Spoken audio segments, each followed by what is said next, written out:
Okay, so let's start.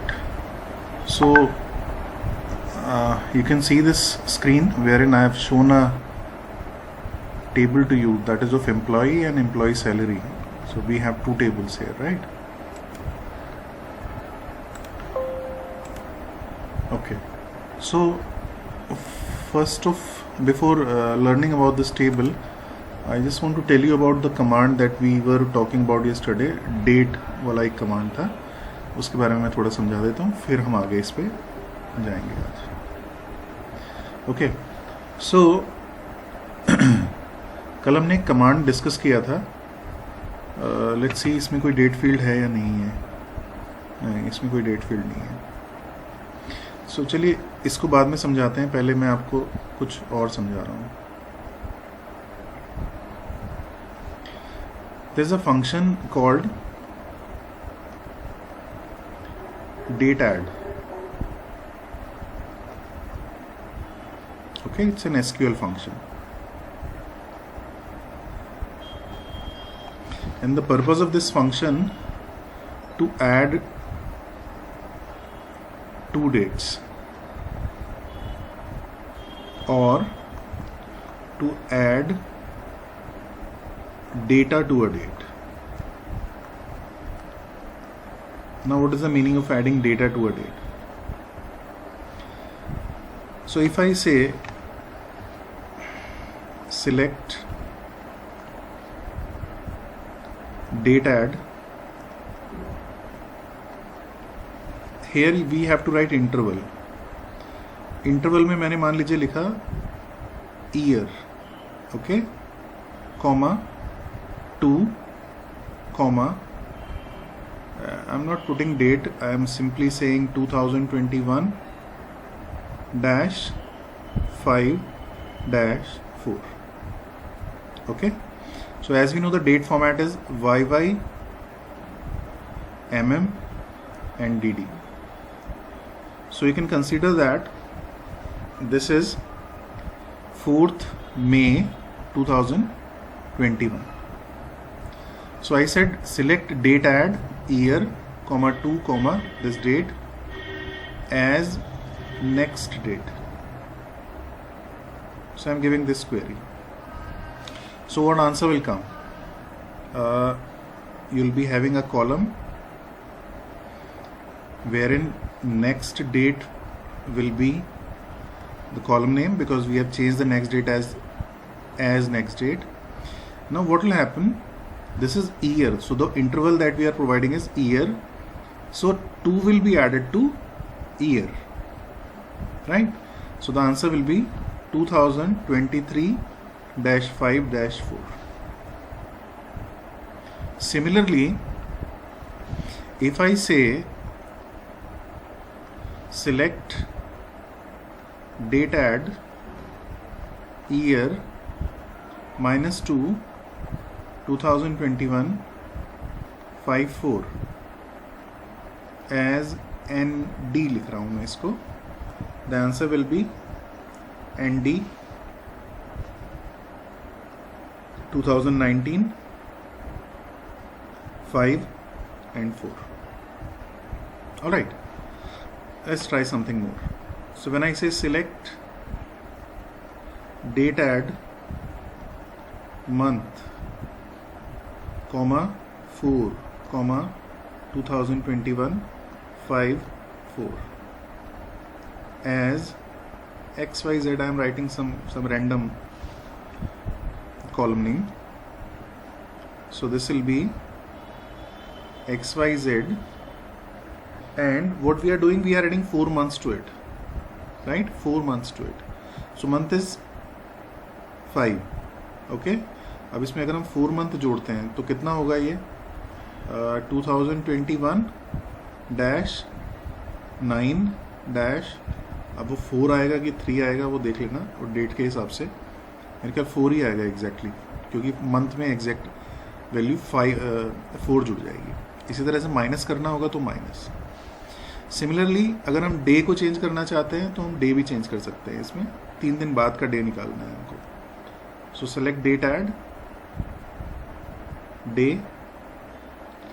have to check whether this is to be written in quotes or without quotes. So I have to check this. अभी exactly मुझे याद नहीं है तो मैं quote डाल रहा हूँ. You just check it without quote also. So I say 10, comma, same date I am providing. Okay. I am not saying add something. So here, since I am not providing not add, as I am not writing as. So since I am not writing anything, so this whole function will come as header, and this will be 2021 5, and this will be 14, right? And why am I asking about these things? Because yesterday when we are writing some functions, we were talking about these things. Okay, so मैं पहले find कर रहा हूँ बच्चों कि वो क्या concept थे, उसके बाद मैं फिर अगले टॉपिक पे आ रहा हूँ. सो मैं अभी दूसरा स्क्रीन आपको शेयर कर रहा हूँ जो हमने कल डिस्कस किया था. सो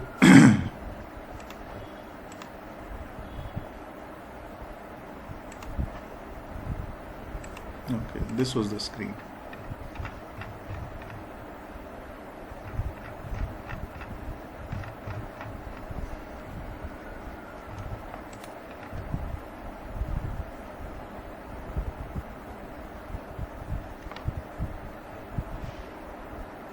Okay, I think this was the question that we were doing yesterday, and yes, so this was the question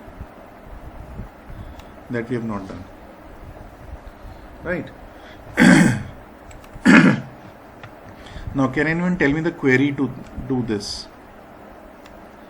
चलो, let me write this. आपके बताने में शायद थोड़ा सा टाइम लग जाए, so I'm writing it. To count number of products that shall be out of warranty on 20th November 2010. All right. Now let's write the code.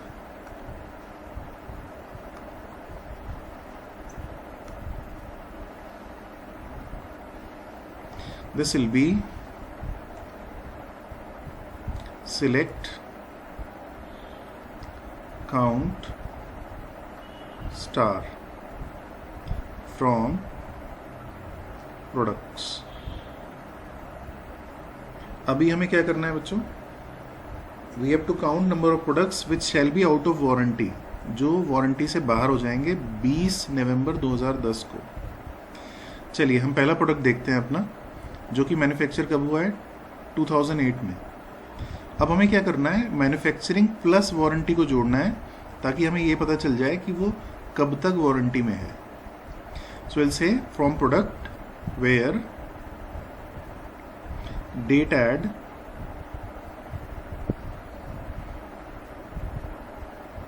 हमें लिखना पड़ेगा यहाँ पे year, comma warranty,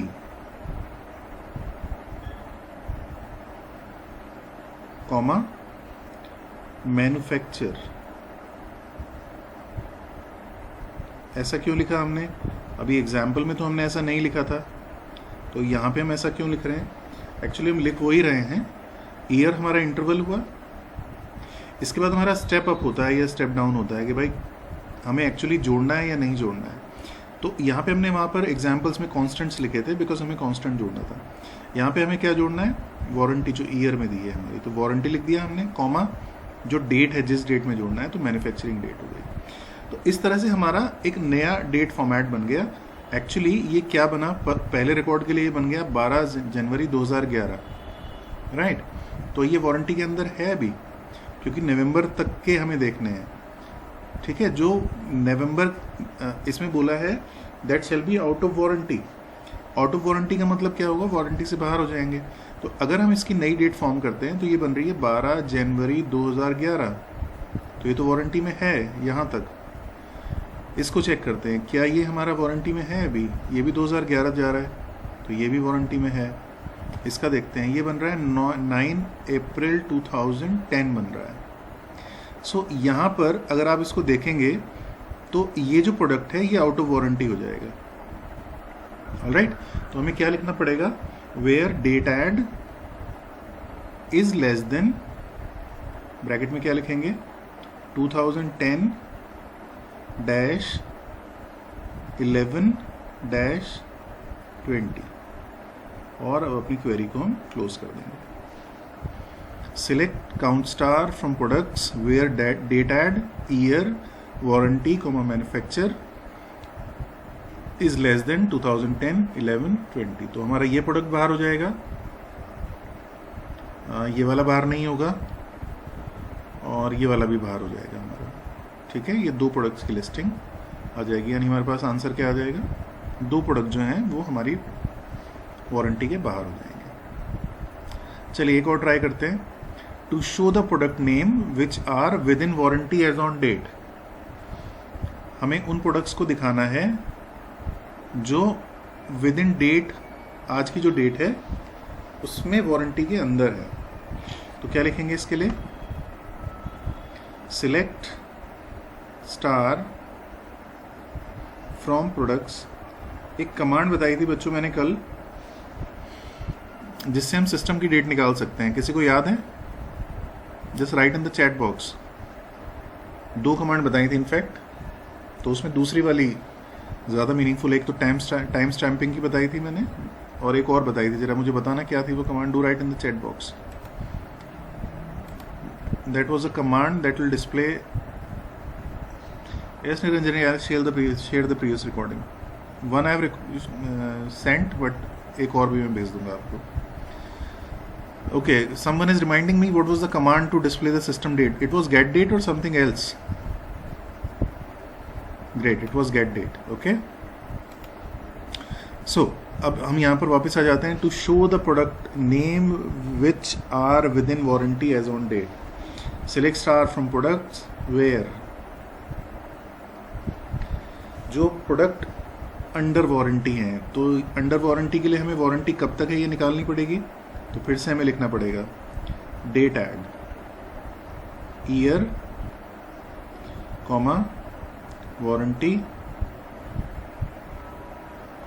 comma manufacture.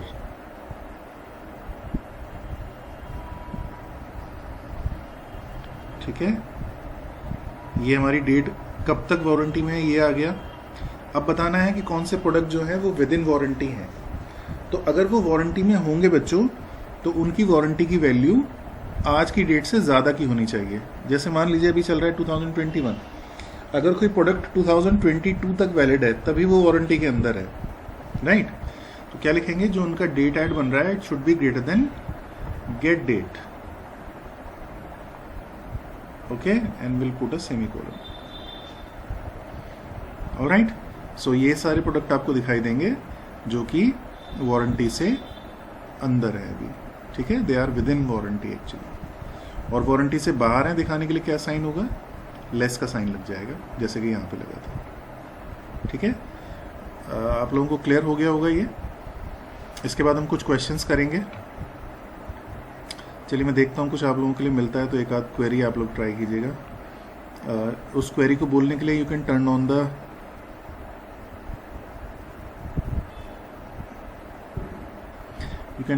you can turn on your speaker, your mic, not speaker. Okay, you can see this screen. All right. Can you show me the name of those employees who are above 40 years? Okay, show the name of employees.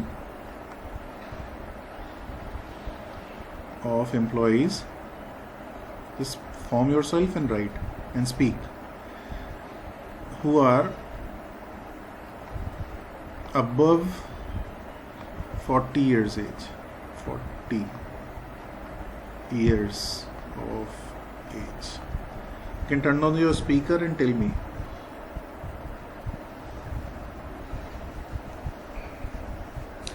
Show the name of the employees who are above 40 years of age.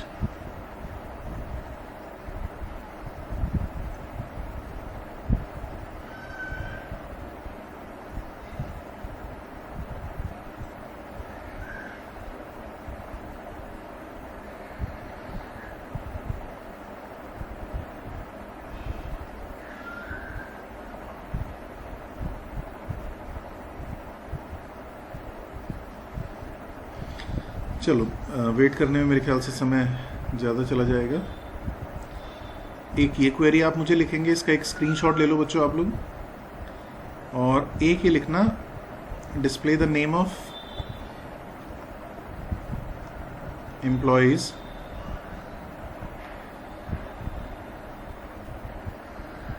who have their birthday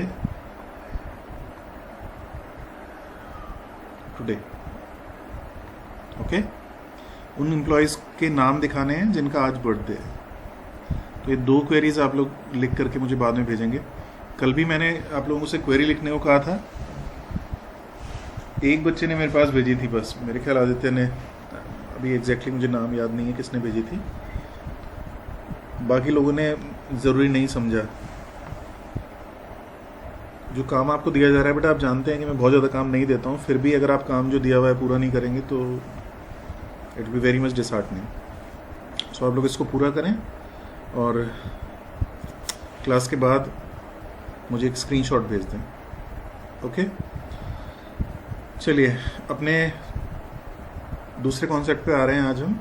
अब जो हमें discuss करना था, join वाला concept. So I am going back to the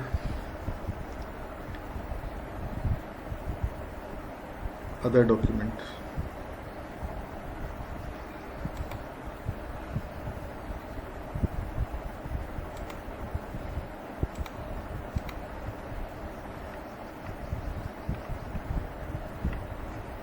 Okay, so this was the table that we were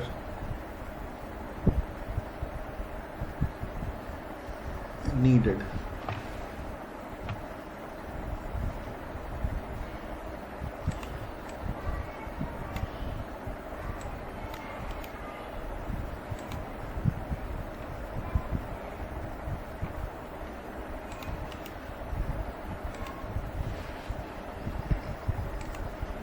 Okay, you can see this table.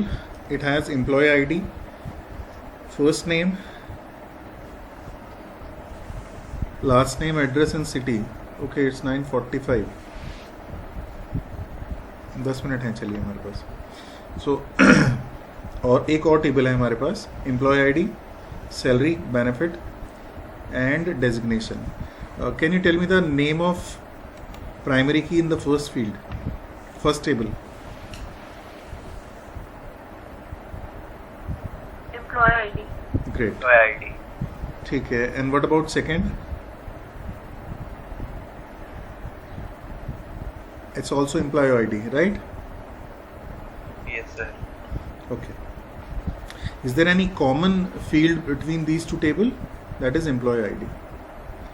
So when we talk about employee ID, it is a primary field here, and we have to work on two tables now। हमें दो tables पे काम करना है एक साथ। कैसे काम करना है? जैसे मान लीजिए ये जो हमारी पहली वाली टेबल है, इसमें हमारे पास जो डेटा है, ये डेटा है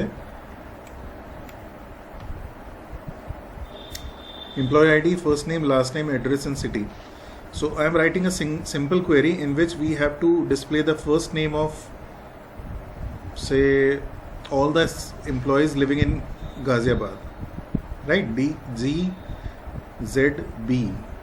तो मुझे उन सारे एम्प्लॉयज़ के नाम दिखाने हैं जो लोग गाजियाबाद में रह रहे हैं। तो मेरी क्वेरी क्या बनेगी बच्चों? So my query will be select name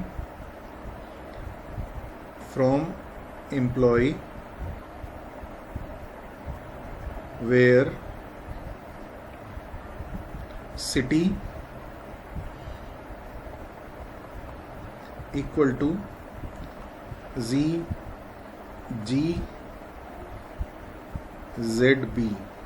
okay, so this will be my query। now if I have to display name of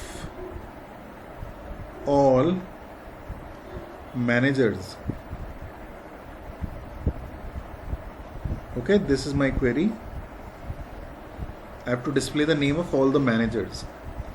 अब आप देखें, अगर मैं इस टेबल को यहाँ कंसिडर करता हूँ, तो मैनेजर जो हैं वो हमारी है टेबल एम्प्लॉय सैलरी में, यानी डेजिग्नेशन का जो फील्ड है हमारा वो है हमारा एम्प्लॉय सैलरी में, and the name is in employee. So यहाँ पे हमें दो डिफरेंट फाइल्स से डेटा उठाना है, राइट। अब जब हम 2 फाइल से डेटा उठाते हैं बच्चों, तो हमें उसको एक सर्टेन कॉलम पे लिंक करना पड़ता है। जैसे अगर मैं आपसे पूछूं कि मैनेजर कौन कौन है, तो आपने क्या करना है, आप देखेंगे मैनेजर एम्प्लॉय आईडी 10। अब आप यहाँ देखेंगे एम्प्लॉय आईडी कौन सी 10 में का नाम क्या है, so Ravi. So Ravi is a manager, पहला नाम आना चाहिए रवि। सेकंड आप क्या करेंगे, manager employee ID 105, so will say sir second is Harry. Third is manager employee ID is 215, so आप 215 पे जाएंगे और आप बोलेंगे सारा इज मैनेजर। तो हमारे जो मैनेजर्स हुए वो कौन कौन हुए, रवि, हैरी और सारा। अब होता क्या है बच्चों, जब भी इस तरह का काम हम करते हैं जहां पर हमारा डेटा अक्रॉस द टेबल होता है, so we need a column which has common values. So here this will be called as a primary key, and here this employee ID will be foreign key, right? Because this foreign key is used to relate our data from one table to another table, right? Now it is not compulsory that employee ID, जैसे यहाँ पे नाम employee ID है तो यहाँ पे नाम employee ID ही होगा, इसका नाम कुछ भी हो सकता है यहाँ पर, but important is data should be similar, right? And it is also possible that in this table ये जो employee ID है ये इसके अलावा यहाँ पे कोई प्राइमरी फील्ड होगा। वैसे सही तरीका यही है कि if you are working in more than 1 tables, then you need a column with a primary key field. अभी यहाँ पे इसको आप प्राइमरी बोल भी सकते हैं, हालांकि यहाँ पे डुप्लीकेट नहीं है, बट ये अच्छी प्रैक्टिस नहीं होती है कि फॉरेन की को आप प्राइमरी की बना दें। बन सकती है but it is not a good practice. ये तब हो सकता है बच्चों जब दोनों टेबल्स में 1 to 1 का रिलेशन हो। हमारे पास जो रिलेशंस होते हैं वो हमारे पास 3 तरह के रिलेशंस होते हैं टेबल्स में, राइट? कौन कौन से होते हैं? पहला होता है 1 to 1। 1 to 1 का मतलब क्या हुआ, फर्स्ट वाले टेबल में भी उस आईडी का एक डेटा होगा और सेकंड वाले टेबल में भी एक डेटा होगा। ऑलराइट, जैसे आप देख सकते हैं यहाँ पे ये सारी वैल्यूज यूनिक है, यहाँ पे भी ये सारी वैल्यूज यूनिक है, राइट? तो 1 to 1 रिलेशनशिप। दूसरा होता है 1 to many। ना 1 to many में क्या होगा, एक टेबल में एक डेटा होगा जबकि दूसरे टेबल में उसके रिफ्लेक्शन में कई सारे डेटा होते हैं, जैसे आपका स्टूडेंट वाला डेटा और फीस वाला data. See you are submitting a fees 4 times in a year, but you have to take an admission once only, so one data is relating multiple records, so that is called 1 to many. Now next is called many to 1. So it's a relation between A to B. अगर आप A से B में relation निकाल रहे हैं तो 1 to many होगा, और अगर B से A में रिलेशन निकाल रहे हैं तो many to 1 हो जाएगा। The idea is very simple. 1 to many means first table has one record, whereas second table has multiple records of the same entity. और इसका उल्टा क्या हो जाएगा, एक फर्स्ट वाली टेबल में बहुत सारे रिकॉर्ड है और सेकेंड वाली टेबल में केवल एक रिकॉर्ड है, so many to 1। So relation is almost similar. Next होता है बच्चों मैनी टू मैनी। Now what is the meaning of many to many? First table has multiple records of same number, second table has multiple records of the same number, right? तो हमने अभी जो बात की, हमने कहा कि अगर आप प्राइमरी की बनाना चाहते हैं जो हमारी फॉरेन की है, उस केस में हमारा रिलेशन जो है 1 to 1 का है तो चल जाता है, अदरवाइज ये रिलेशन काम नहीं करता। अब इसके लिए हम करते क्या हैं बच्चों, अगर यही हमें निकालना है query name of all managers, तो हमें क्या करना पड़ेगा? So let's see the query.